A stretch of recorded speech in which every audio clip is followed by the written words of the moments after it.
Hello, hello. We are here for our Saturday night secret sermon. This is our Secret Teachings of Jesus episode. We do this every Saturday night. Basically, I come in from work or wherever I've been and I record this episode around midnight. And so, yeah, the sages back in the day used to, or even now, still, they will study and pray at midnight for several reasons. One being that the veil is very thin at midnight hour. We're in the threshold of the end of one day and the beginning of another.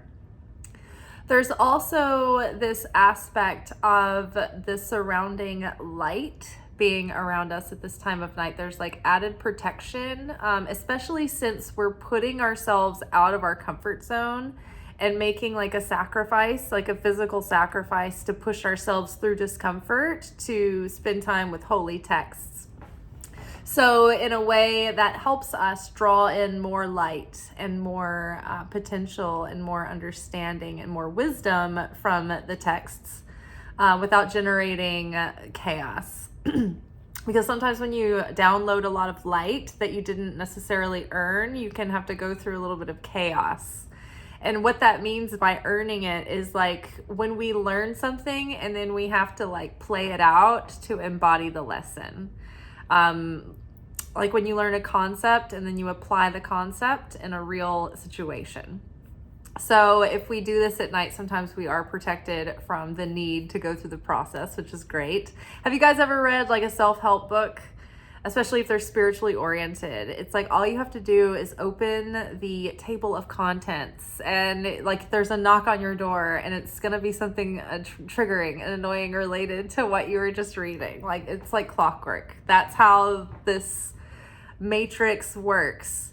It's like we're in a simulation and we are in a game and we're not really in the game until the spiritual awakening happens. And then boom, active player in the game. And so then the matrix starts working with you, in time with you, organically, being whatever you need in that moment to awaken sparks of light, whether that be irritation, discomfort, or inspiration, what have you. Okay, so we digress. Studying at midnight is helpful.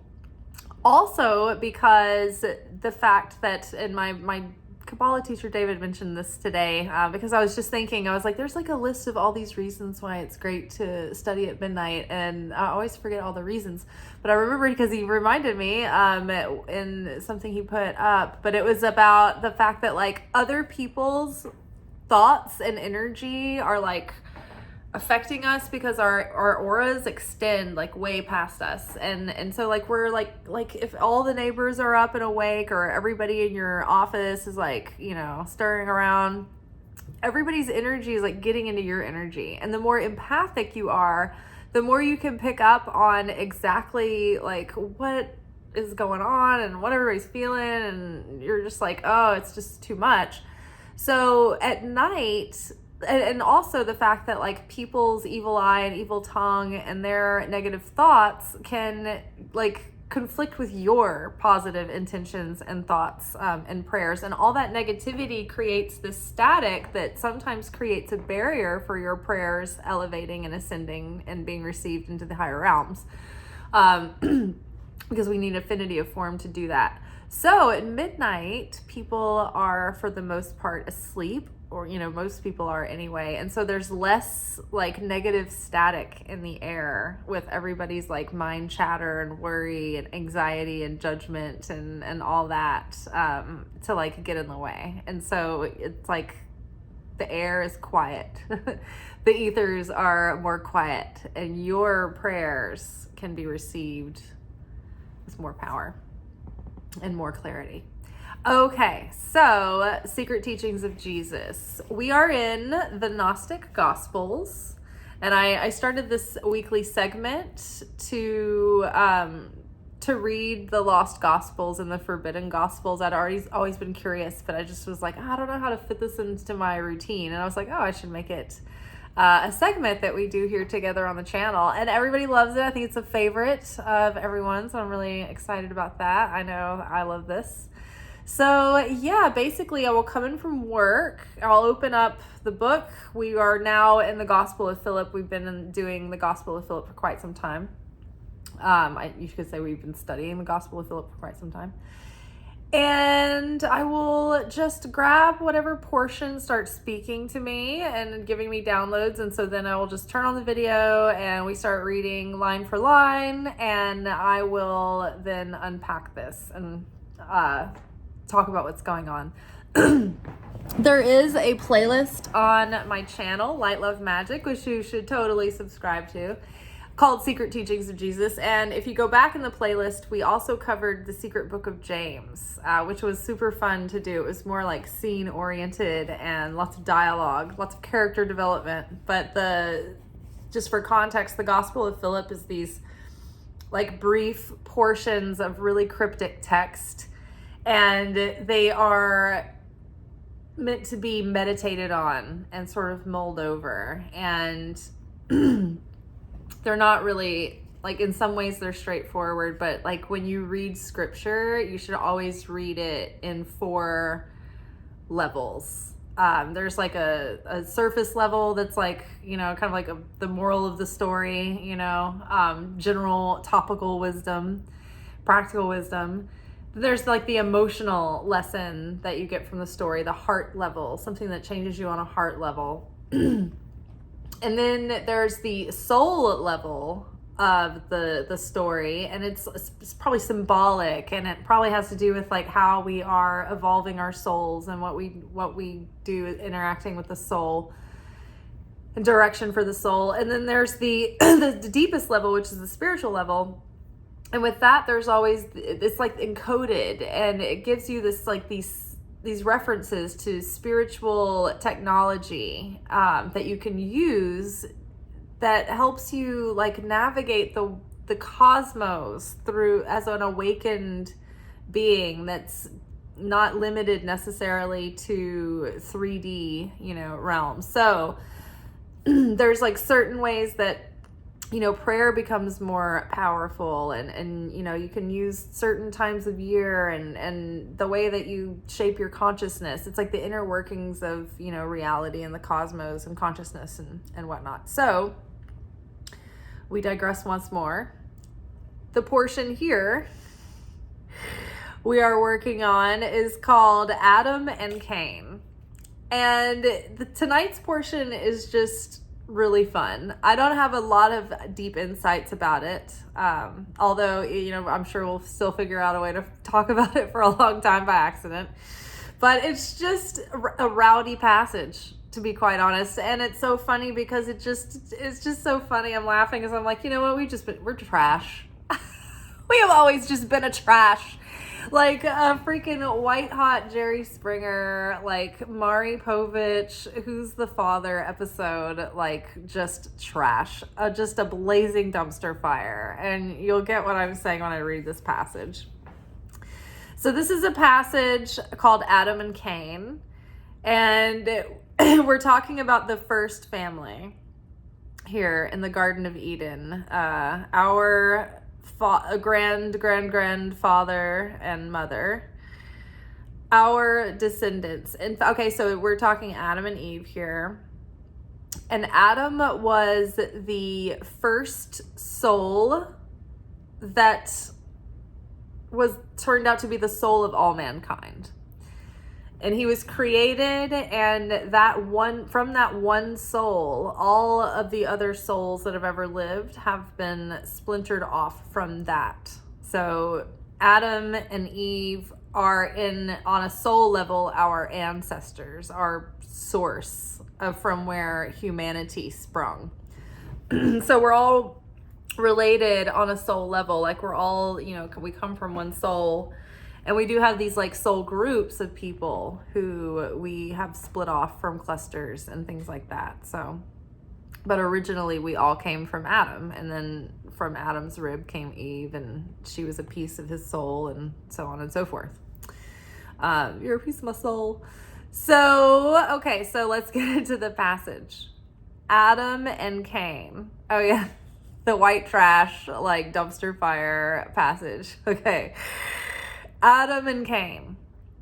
The one created was noble, and you would expect his children to be noble. If he had not been created, but rather had been conceived, you would expect his offspring to be noble. But in fact, he was created, and then he produced offspring. And what nobility this is! First came adultery, then murder. One was born of adultery. They're talking about Cain there. There's a footnote. One was born of adultery, for he was the son of the serpent. So the son of the serpent, I'll go back and read that footnote in a minute. So, and what nobility this is. First came adultery, then murder. One was born of adultery, for he was the son of the serpent. He became a murderer, like his father, and he killed his brother. Every act of sexual intercourse between those unlike each other is adultery. Okay, so let's go back, and I'm going to read this again once more, and then we'll unpack it more, okay? Okay. So the one created was noble, and you would expect his children to be noble. If he had not been created, but rather had been conceived, you would expect his offspring to be noble. But, in fact, he was created, and then he produced offspring. And what nobility this is! First came adultery, then murder. One was born of adultery, for he was the son of the serpent. He became a murderer, like his father, and he killed his brother. Every act of sexual intercourse between those unlike each other is adultery.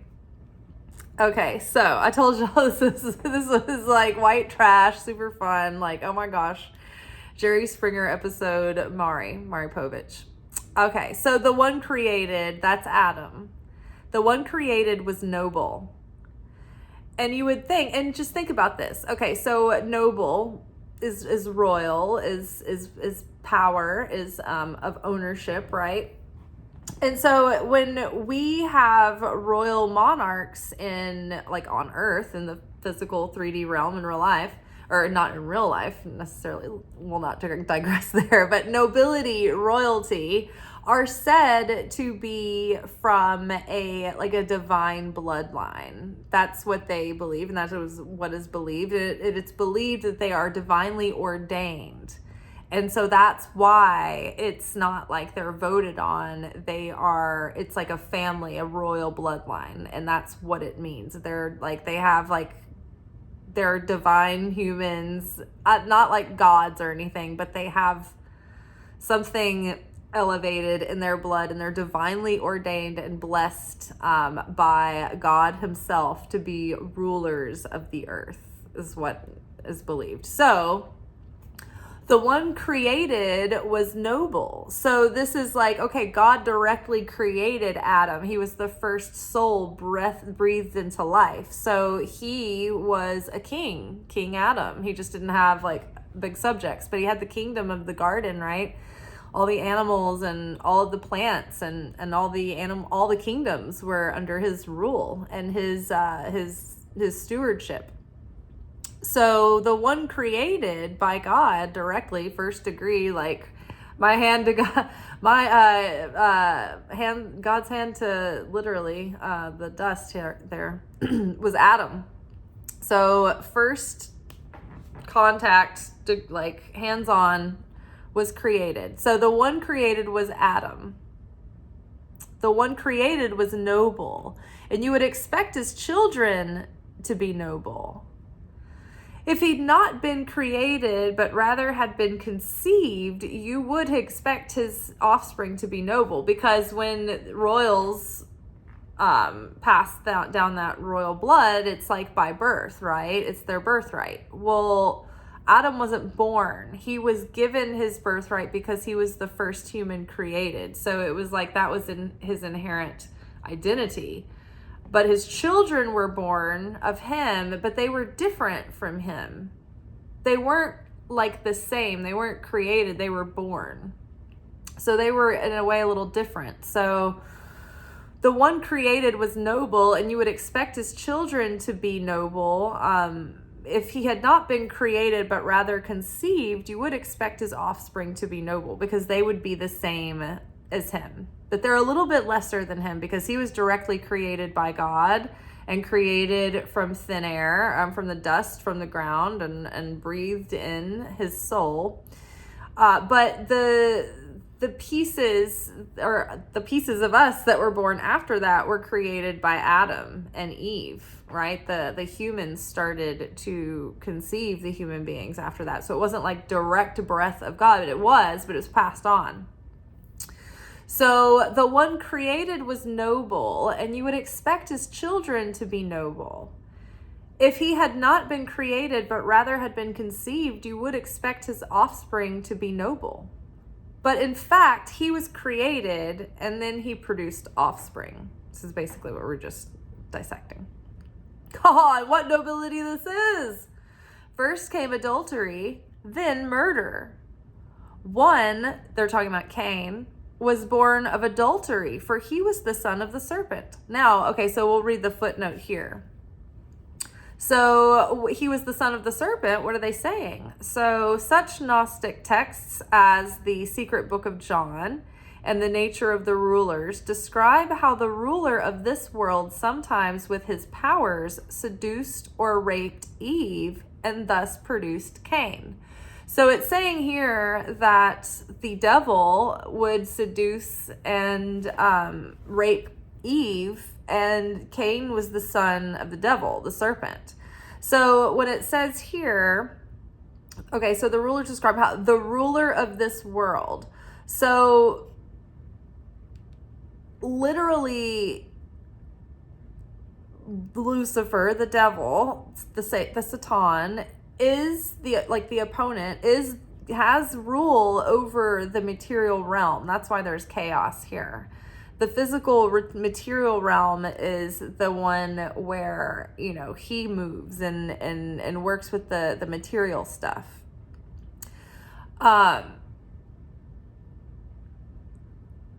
Now, God is the ruler over the entire cosmos and existence, right? And Jesus is king, and ultimately ruler over the opponent. But it's like, if you think of a prison, and there's like, what's the guy's name? The guy that like runs the prison, oh shoot. Why is it on the tip of my tongue? The warden, right? So the Satan is sort of like the warden, and he's supposed to antagonize us. He's in the video game. Remember we said, like, when we become a spiritually awakened and we become spiritual seekers, we're in the game. And so what is a game without resistance, without an opposing force trying to stop you, right? And that resistance is what gives you the grit and the strength and the skill and awakens the gifts inside of you and the desire to want to be like the light and overcome and defeat the enemy, right? And gives you a reason to want to alchemize that darkness in the world. Because when the earth and the existence, the physical realm was created, there was this refuse that was left over, and that's what evil is, and darkness. And so we can't really get rid of that stuff, or else there would be a paradox and a vacuum, and the reality would collapse in on itself. So it has a right to be in this realm. It's just that what we have to do, what we're charged with, is seeking out this darkness and correcting it and fixing it and healing it and putting light in that. And don't hear fixing it and thinking, oh, I know this guy that would make a great fixer-upper. Like, no, that's not it. Go within and you seek out your own anger and your own, self-deceit and all of that first, and then you branch out into the greater good of the world. But this is not about codependency. Excuses for codependency, no. So let's see, where were we? We were talking about seeking out darkness and alchemizing it in order to rid the world of darkness by not removing the matter, the stuff itself, but by transmuting it, by changing it, by healing it, by turning it into light, by turning it into love and creation and goodness. So where were we? I've gotten lost in thought. The one created was noble, and you would expect his children to be noble if he had not been created, but rather had been conceived. You would expect his offspring to be noble, but in fact, he was created, and then he produced offspring. Oh yeah, we were talking about how the opponent, the Satan, was the ruler over this world. So it's like, it's not that he's being exalted as good. It's just that this is like the warden of this like kind of prison level that we're in. Even though we love life and it's beautiful here, but we're in these like flesh prisons. Our soul, our spirit is restricted, limited here by time and space and by our negativity. And so we want to transmute and alchemize our negativity and heal it and elevate those sparks of light to become more like the creator. So, okay, so and what nobility this is, first came adultery, then murder. One was born of adultery, for he was the son of the serpent. So the serpent being the devil, the Satan, the opponent, who is Lucifer. So for he was the son of the serpent. He became a murderer like his father, and he killed his brother. So Cain murdered Abel. He was the first murderer. So the first family is already whack. It's like one family members being raped by Satan and impregnated with the Satan's, the son of Satan. This is that like the Omen. What was that guy? I guess he was the Antichrist, huh? So we've got the son of Satan who became the first murderer in history. Just right off the bat, we're just like the dysfunctional family. And so first came adultery, then murder. One was born of adultery, for he was the son of the serpent. He became a murderer like his father, and he killed his brother, Abel. Every act of sexual intercourse between those unlike each other is adultery. So that is referring to spirits raping human beings. Incubus are male evil spirits that rape human females. And succubi, or a succubus, is a female evil spirit that rapes a human male.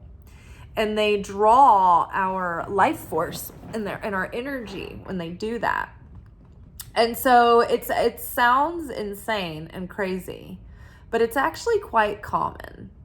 And it's so weird and funny because I was watching, I don't really like reality TV because I used to work on a lot of shows that are reality TV. So I was like, I have no interest in watching this. But there's one junk food show that I would watch every now and then because it happened to be on Netflix. And it was called Paranormal Survivor. And it was so crazy how many people in these, like, they would basically tell their accounts of these poltergeists and hauntings that they would live through in these houses. And it was like, then it would like cut to the reenactment, which, I mean, I'd die for a reenactment show. Like, terrible acting and B-roll, sign me up. So over someone's voiceover, and they're like hysterical, like recounting the story. It's like golden to me. So anyway, Paranormal Survivor, like almost on every episode, there's like 3 or 4 stories, and like almost every episode, at least one of them involved ghost rape. And I don't think that they're having ghost rape. I think that they're being demon raped, and it's very common. And you may have had it happen before. I mean, you hear people laughing and talking about their sleep paralysis demon, but it's for real. Like, people who suffer from sleep paralysis often have nightmares that they're being probed, raped, examined, all kinds of strange phenomena. And I think there's something to it. I have personally experienced, or I used to. I haven't really in years, fortunately.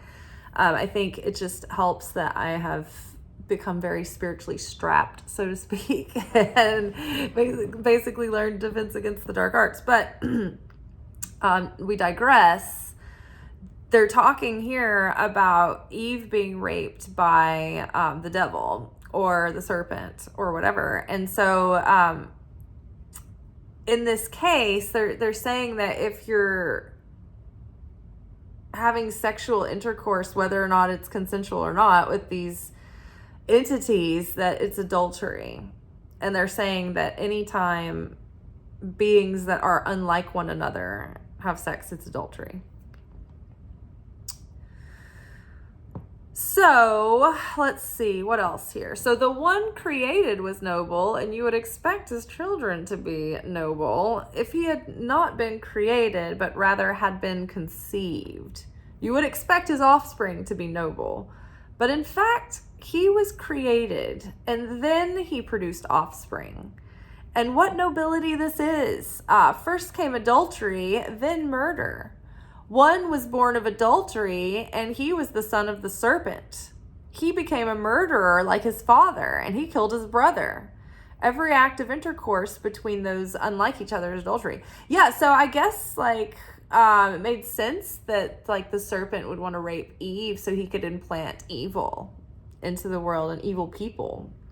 Because I think that otherwise humanity would have leaned into their goodness, even though they would have struggled with their ego and with their selfishness and with their dark side. I don't know if we would have been as dark without the introduction there of Cain as the son of Lucifer. So interesting.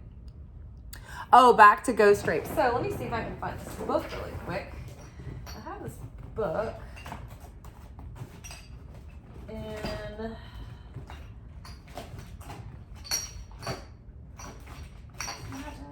no, I know it's in this little basket, but I can't find it immediately. But there's this it's a very tiny little book, very thin book by a guy named Johnny Five. And it's a book maybe called Sleep Paralysis. But I bought it at the Cosmic Shop one time because it stood out to me. And I started reading it and I was like, oh my gosh, this is so crazy. He's just giving a detailed account of everything that he has experienced with sleep paralysis and his research with others who have had sleep paralysis. And he's gotten all this information on these sleep demons curated.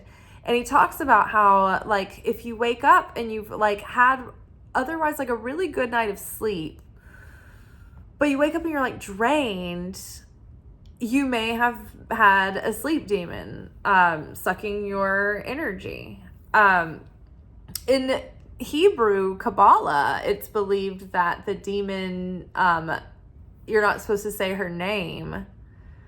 And people have different ideas about the archetype or the character Lilith, but there is a feminine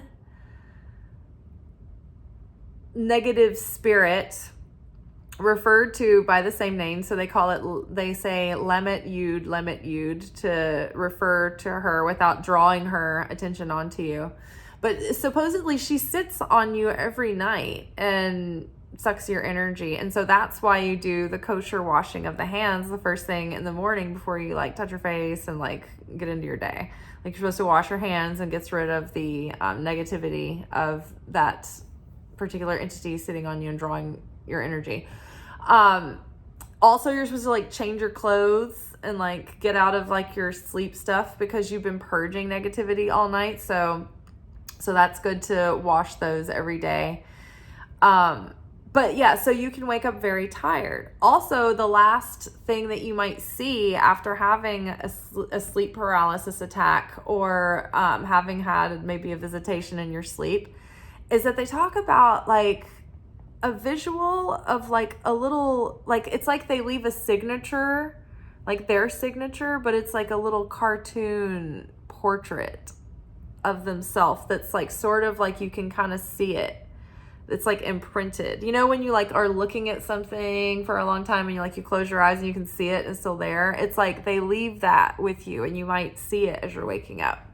It's the strangest thing. So if you guys, maybe he's got it on Amazon, but if you can look it up and find it, it's like the tiniest little book. It's worth getting. And it's so interesting. I never finished it, but it's so fascinating.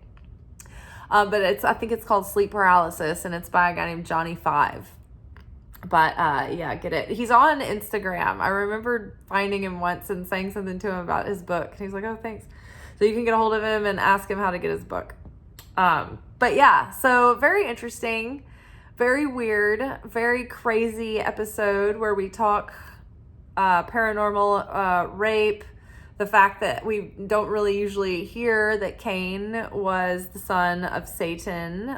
It's not really talked about, or the serpent, but we know who he is. And yeah, I mean, that basically he became the murderer because he took on the identity of his father. But yeah, that first family, oh my gosh, killings and and adultery with other beings and having, the devil's children. And I thought about it later. I was like, I wonder if that's what raising Cain means. Like, you're raising Cain. Is it like trying to raise Cain, like the first murder? You're the son of the Satan. Like, you're out of hand. Like, you're like trying to keep Cain under wraps. Is that what? Does it come from that? Like, raising Cain. Like, we're raising hell,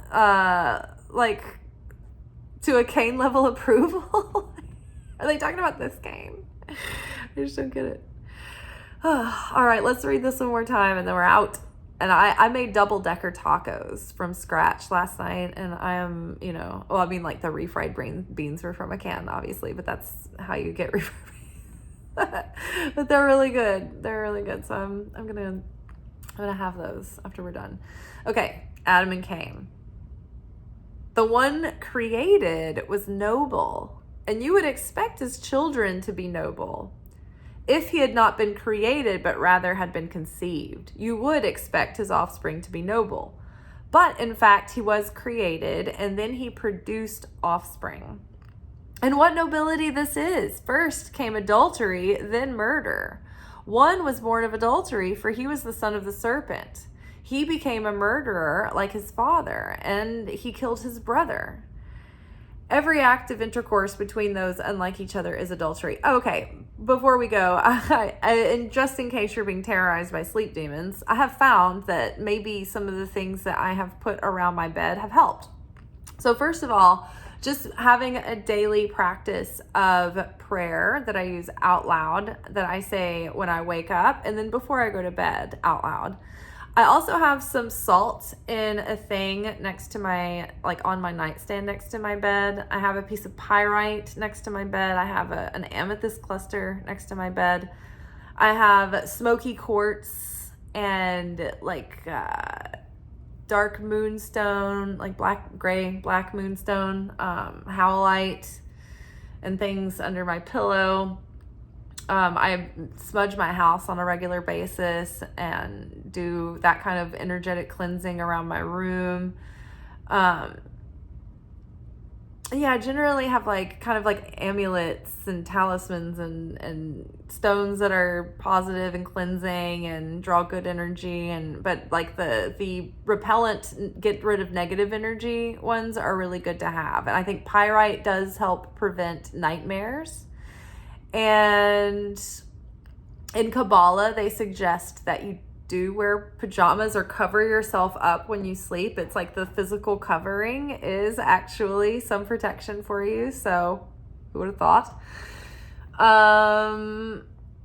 Anything else? Yeah, I do a kosher hand washing in the morning.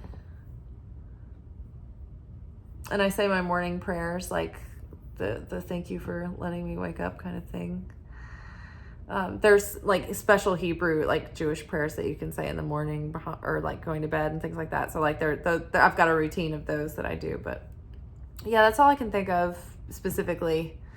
But yeah, anybody else has any good Defense Against the Dark Arts moves, let us know. All right, y'all. I'll see you tomorrow for our weekly energy oracle forecast, where we will be taking a look at the week ahead to see what kind of like spiritual and energetic weather we'll be having. Hey, ciao. Thank you for watching. If you enjoyed this video and you got something out of it, then please give it a like. Subscribe to the channel. Turn on notifications to be notified of when I drop content. Like the videos, comment, share them. Anything that you do helps these messages get out to other people who need them. So you watching a video and taking an action on it actually makes a positive difference in someone else's life.